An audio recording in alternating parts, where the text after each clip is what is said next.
water and other complex effects that absolutely need structure should always be roughed out. But smaller effects like electricity and hit sparks and such, this is kind of shady, murky waters that I'm going to enter here, but if you are feeling confident about the way you animate, you don't always have to rough things out, particularly if it's a small, quick piece of animation. Try animating each element of an effect on layers, and by that I mean if you have like a cel-shaded looking effect with a hot center and then there's like another color on the edge of it. Again, earlier I said you can do a lot of effects with just one color, like fire. I will often do the fire loop with one color, and then if I have time later, let's say I'm ahead of schedule, I will do the center color on another layer on top of that. So I would recommend, if you haven't done it before, go ahead and allow yourself to kind of try to patch up an animation at the end and try to make a loop, because sometimes you're going to have to do that, no matter what. Don't underestimate the importance of sparkles, glimmers, dust, and other tiny effects that often get overlooked during our process. They usually take no more than 10-20 minutes to animate and still add a ton of interest to a scene. This is especially important for static shots. If you have a shot of a guy sitting in front of a pond, the little things like sparkles on the top of the pond, the ripples and stuff, that stuff matters. Water in itself, for example, is really metaphorical for in a lot of like societies. Asian societies talk about like going with the flow, and that's always reference to water and such. Those things all matter, and effects we can set the mood for a scene very easily. So don't ignore it. And stuff like sparkles, that's like a 5-minute process. You do a little star, you put a little nub of paint there, and then you kind of spin it around a little bit, and you're good to go. And it makes a big difference. When the style of piece allows for it, apply blending modes and filters to the effect to add more color and interest.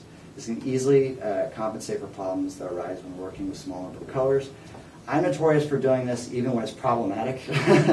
So don't follow that lead in regards to using them in Flash. But there's a lot of instances where they can be very useful even in Flash because there's not a lot of stuff going on in the Flash scene. And so putting a filter or a blending mode on one single effect in a scene that's normally static and there's not a lot going on will help it quite a bit. Also, a lot of these effects and stuff are going to be going to After Effects anyways. So you can always tell after you've sent your animation to the post guy, try this blending mode, try this filter. So I'm going to move on to a couple of general pointers as far as just effects animation and the way it moves goes. The shape. Almost all effects, regardless of whether it's fire, snow, lava, dirt, smoke, or water, all tend to move in similar fashions. The only things that affect this movement are the elements viscosity and weight. When they first spring to life, when they're moving quickly, they tend to spray outwards in sharp points. When its life dwindles, like when it starts to hit air or something or resistance, it starts to round out. The reason why is, for example, if you throw a rock into some mud and initially hits the mud, the dirt starts to spray out like that. But then once it hits wind resistance, it starts to settle in there and then drop. Once it starts to settle, it slows down even when it's dropping, and the shapes start to round out. When they first start moving quickly, they blur and they look sharp. When they slow down, they round out. This goes for absolutely everything, almost every element: water, snow, electricity, in some instances, explosions. It always sprays out first and then starts to round out. In the case of water versus the mud example, water has less viscosity than mud, so when it's and weight. So when it initially sprays out, the big difference between the two is that water is going to go further and higher. It's also going to break apart more because there's less viscosity. Explosions carry similar properties again, but the only difference is that because smoke is involved with explosions, a lot of times the smoke is going to start rising instead of falling. So that's one of the major differences. Flash frames. A flash frame is a bright piece of art, often hot yellow or white, which sits at the beginning of an effect that abruptly appears, like an explosion. Its intent is to emphasize the initial detonation of an effect, and that's it. It's very simple. But it's dramatic and it's startling, and that's why it's there. It gets your attention. Even if you're not focused on that area of the screen, if you see a bright, hot, white flash, your eye is going to start searching for something immediately. Sometimes they do flash frames in a number of ways. Sometimes flash frames are not going to fully engulf the entire screen. Sometimes it'll be a small circle over the area where the explosion is going to appear eventually. But it's just there to get your attention. Now, sometimes when they do flash frames, they will do a bright screen, and then they will do a black screen, solid. And the reason why is because if you've ever had someone take a picture of you and you try to keep your eyes open and it sucks and you hate it, the flash hits your eye, and then there's a black, your senses kind of go black for a second, and then there's like a dark spot there. That's the mimic that. It gets your attention. The flicker. This is one of my favorite effects, by the way. I love it. When video games first came to be, true transparency was not an option. Animators tried to get around this problem in a number of savvy ways, the most famous being the flicker effect. This entailed taking a sequence of animation and within the sequence inserting blank frames every other frame. Since art rapidly disappears every other frame, the animated object looks as though it's semi-transparent. Today there's no need to worry about transparency limitations, but the effect is still useful for light and energy effects. Flickering animation mimics the things light does in certain environments, like when the sun reflects off the hood of a car. If a car passes you on a sunny day and it's got metallic rims to it, and the light's hitting it just right, and you're looking at it, the light rays hit the rims in certain spots as the car passes, and a flare of light hits your eye. And then as it passes that point where it hits other parts of the car, the flare turns off for a second. Other parts of the car that are metallic hit the light again, and it flashed again. So sometimes when cars drive by, just kind of a flash happens, and you don't see much. Magic and sci-fi effects offer an environment where you can do whatever you want. So flickering animation is really useful there. You can also flicker between color tones over an object simply disappearing. So, for example, you don't always have to have the object disappear entirely. What sometimes works really well is having a bright tone. Like for example, a street lamp. If you have a street lamp and it starts as bright tone, and then the next frame is just a slightly darker tone, and it goes back to bright tone rapidly on ones, it gives that effect that lamps generally have of the electricity kind of fluctuates in the animation. It's flickering just a little bit, and so it looks more like a light source just ever so slightly. So blending modes. I'm going to go over blending modes simply because when it comes to post-production, we tend to get lots of animation, and it's fine, and we can totally do color adjustments and add all the filters we want to it, and there's no big deal. But I think that a lot of people, when they send effects our way, sometimes maybe they don't give us as much input as they would like to about how they originally imagined the effect. So I'm challenging everybody to give us, if you imagine an effect to look a certain way, please give us input on how you think it should look, blending mode wise, filter wise, etc. So I use blending modes pretty much whenever I'm allowed to do so, though they don't always have their place. I believe they can greatly improve the look of the effect when used properly. They work by altering the color values of an image by using the color of the layer under it to perform a calculation to its RGB and CMYK numerical values. Because the values of a lower layer are used to affect the one above it, blending modes always look semi-transparent in some manner. All alterations are done mathematically, and thus many blending modes are often named after the type of math used: add, subtract, multiply, etc. Why is it important to know how blending modes work? Because the colors used in a piece of art can greatly affect how the blending mode appears over a background. So, for example, add and screen tend to brighten whatever colors they're applied to, and if the piece of art has an add blending mode on it and it's put on a bright background, that art can get blown out very easily, and especially if you're using bright colors in that art. So knowing how the colors are affected by blending modes will help you understand which blending modes to use in what situations. Even though blending modes come with great risks in Flash, using them in After Effects has no such risks. During the early stages of animating an effect in Flash, you can still convert a frame to a movie clip and test blending modes and filters to see if your palette is working the way you want to. So if you ever do an effect and you want it to look a specific way, you can always do tests in Flash. Even if you can't animate the effect, if the effect's not going to be used in Flash, specifically, please feel free to turn a frame of it into a movie clip, test some filters on it, test some blending modes, see how it works. And then if you feel like it looks good, you can kind of always give post guys like us, pointers on how you think it should be. There are a number of instances where it's better to use dry opacity changes over a blending mode. Dust and smoke, for example, rarely have luminance unless the light is shining directly into their mass. In these cases, a basic opacity change, along with a possible addition of a slight blur filter, will give you what you want. So don't get too focused on blending modes. The whole point is that they give you flexibility on how things, as far as like how you want effects to look. If an effect is supposed to be luminant, you can apply a blending mode and a filter to it. Stuff like dust, though, looks relatively dry a lot of the time. So a simple blur and opacity change is good enough. So here are a few of the common blending modes used. Add, screen, lighten, and color dodge. In a general sense, these cause art to look brighter. They're often used for common elemental effects like light, fire, electricity, etc. It affects the art by making its colors more transparent based on how dark the values are. So basically, the darker the color is in the palette, the more transparent the color is going to be. And on top of this, it takes every value of the layer under it and then increases its brightness slightly.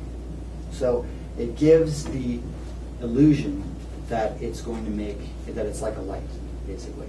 And this is actually, screen and add are used in every effects program ever. They are the closest thing that we have to mimicking what light looks like in real life, color-wise.